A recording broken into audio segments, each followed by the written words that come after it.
Support comes from the Missouri Forest Products Association, committed to conservation and careful management of the state's forests to make them more resilient and better habitats for wildlife.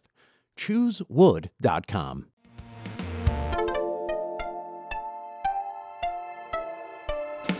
We hope you enjoy listening to this podcast of St. Louis on the Air, brought to you by University College at Washington University. With undergraduate and graduate programs, part-time, evening, and online. University College at Washington University, offering world-class education within reach. Welcome to St. Louis on the Air. I'm Don Marsh. Today is the first day of the 2019 session of the Missouri Legislature. In fact, the opening gavel's being sounded right about now. St. Louis Public Radio political reporter Jason Rosenbaum's in Jefferson City, and he joins us now to tell us some of what we might expect during this session. Jason, welcome. Thanks for having me, Don. What are the first orders of business in this new session? Well, first of all, people got to get sworn in first. Like, a lot of senators and reps are still technically senators-elect and representatives-elect. So we've got to get through that formality first. Not a lot expected in the first couple of days, but definitely a lot of different issues on the minds of both Republicans and Democrats here, including whether the state is going to find a funding source for early childhood education, whether there will be a new plan for roads and bridges, and whether the initiative petition process and some of the issues that were passed this past election cycle get another look. Well, I read your piece online this morning concerning the Amendment 1 and the gerrymandering issue. That's likely to be a big one. I think it's going to be probably one of the most contentious issues this year and potentially next year. I think that from talking with people in and around Jefferson City, it's not really a question of whether the changes to state legislative redistricting will get another vote, but what that particular proposal is going to look like and whether it gets voted on in the legislature and to statewide voters either in 2019 or 2020. The numbers are not good for proponents of what is widely known as Clean Missouri, which gives a lot of the power to draw state, House, and Senate districts over to a demographer who has to draw districts based largely on competitiveness and partisan fairness. It's a mouthful to even explain it, Don, but it's going to be explained and talked about a lot this session, and perhaps next session if they don't actually do anything this year. Have you been hearing much discussion over the fact that this Amendment 1 was just approved by the voters? The voters have had their say on this. Yeah, I think that's going to be a main talking point to preserve Amendment 1. The voters not only voted for this, but they voted for it by over 60% of the vote. I think that especially if the legislature puts something on the ballot, proponents of this new state legislative redistricting system are just going to chide whatever they put on as kind of the politicians trying to police themselves. On the other hand, members of both political parties have pretty severe misgivings about this new system. Obviously, Republicans don't like it because they see this as a method to chip away at their supermajorities in the House and Senate. But a lot of African-American Democrats are fearful that it will dilute African-American majority districts, even though there's language in Amendment 1 aimed at protecting that.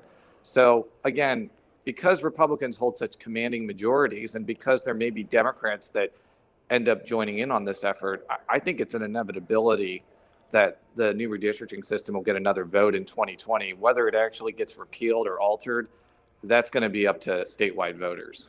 Well, the voters also had their say on a fuel tax last November, and this might be something that the legislators could be taking on as well.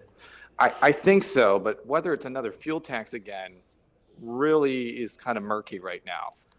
Voters rejected the gas tax increase last year, and they rejected a sales tax increase 4 years ago. So the question is not whether roads need more money. They clearly do. It's just how you pay for it. And I think that's going to be a major challenge going forward for this legislature, especially if they can try to find a plan that cannot necessarily be chided as an out-and-out tax increase. How about an internet sales tax? Is that likely to come up as well? I think so, because Governor Mike Parson has told other news outlets he supports taxing out-of-state online retailers for their sales tax. I think it's going to be controversial, obviously. A lot of major online retailers will probably push back against that. And there also may be people who don't inherently like the idea of raising taxes in order to get certain services. But if you want to get something like expanded pre-K, for example, you're going to need to find a dedicated revenue Welcome to source St. for Louis it. You're on the not going to Air. be I'm able to Don use Marsh. general revenue Today is the first day of the to really have 2019 a robust session of the program. Missouri Legislature. That was one of the potential funding sources that Governor Parson told me could And be on welcome the back table as we continue our for that conversation particular on the initiative. side What is hustle. the influence of our new governor likely to be on this session? I think it's going to be pretty major because okay. a lot of the things that he's been talking about.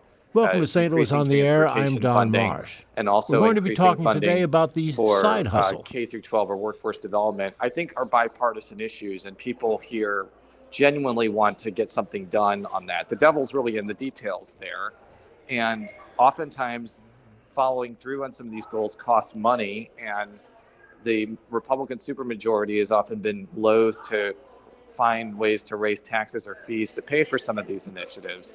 So he'll have an influence on some of the major hot button issues, but oftentimes the legislature kind of does its own thing and kind of has their own agenda, and it'll remain to be seen whether the interests of the legislature and the executive correspond well with each other or clash with each other. Another issue, Jason, that is getting a lot of buzz here and in other parts of the country is legalization of recreational marijuana. How does that look? Not particularly good here. Missouri just legalized medical marijuana, and it's going to take about a year or so to actually set that program up.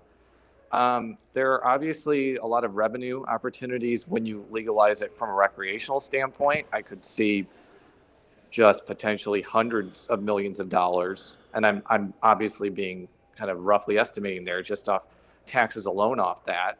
But I think that there's still an aversion in Missouri to legalizing marijuana for recreational use. You probably won't have that aversion in Illinois because that seems like an inevitability. So whether that influences Missouri legislators to eventually follow suit, I guess we'll just have to see. I think I've been saying we'll just have to see like 100 times during this conversation, Don, but oftentimes it's difficult to predict what's going to come out in May on the first day of session. None of us has a crystal ball, no question about that. I wish I did. Yeah, I do too. I don't. Anything else you want to mention as the session gets underway?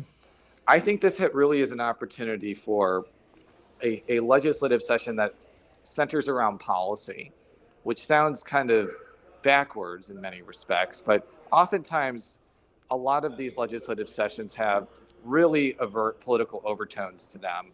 Like, I think because Governor Parsons' only real aspiration is to win a full term as governor and not be president of the United States, it gives him more latitude to actually put forth potentially controversial policy proposals that maybe someone like Eric Greitens or even Jay Nixon may have been hesitant to do. And because Mike Parson has commanding Republican majorities at his disposal, he may be able to accomplish a lot and actually follow through on some of the Republican priorities that Eric Greitens obviously couldn't for reasons we don't need to delve into right now. Well, we'll see over the next couple of months how all that works out. Jason Rosenbaum, thanks so much for being with us, and we'll see you back here one day soon, I hope. Soon, Don. You'll see me soon. This is St. Louis on the Air on St. Louis Public Radio, 90.7 KWMU.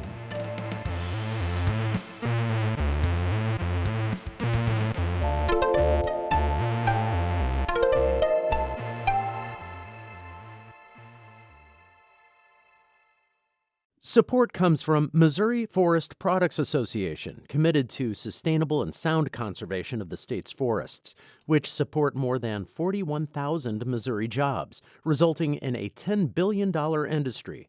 ChooseWood.com.